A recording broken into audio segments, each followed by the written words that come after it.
Hi guys, on the last video we talked about the piston and how the piston works. On this one we're going to talk about the rear sprocket and how this kind of runs and how it works. So if I just put this sprocket back on into place there, this is an old one. What it would do is your chain would sit on this front sprocket here and it would go onto the rear sprocket, which would be on the back of your bike, which then drives that back wheel. So how does this work and how is this not spinning when the rest of the system's spinning? So if I show you now, the system is running there, but as you can see the sprocket's not moving. Well, that is to do with, there's two reasons why that will be. Is either the bike is in neutral, so it's disengaged from this completely. So the dogs inside there, which are your gears, are not aligned and connected.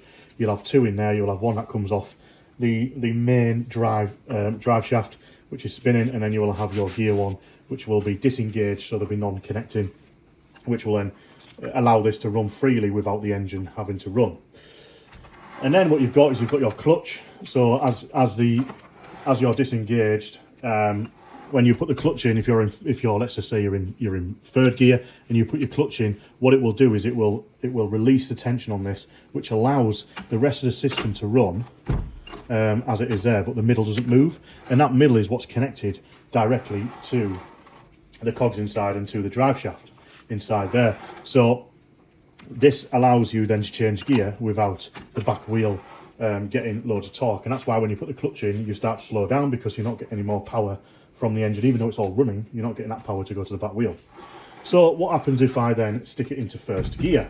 So you've just got onto your bike, you've put your clutch in, and then you then change gear. So I'm just going to quickly manually, so what I've done now is I've forced the bike into first gear. So if I really pull that there, you can see that that inner hub on the clutch is moving, because now it is connected to the main part. And as you can see there, if I hold that out of there, it's spinning the sprocket ever so slowly.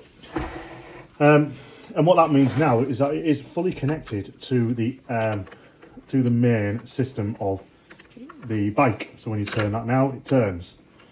So while you're in third gear, you'll be saying, well, now all this is spinning because this will be tight up. As soon as you put the clutch in again, it releases this off again, and as you can see, I can move the rest of the bike freely without the inner hub moving. And that's what will happen, because these friction plates won't be frictioned anymore, allowing that to move.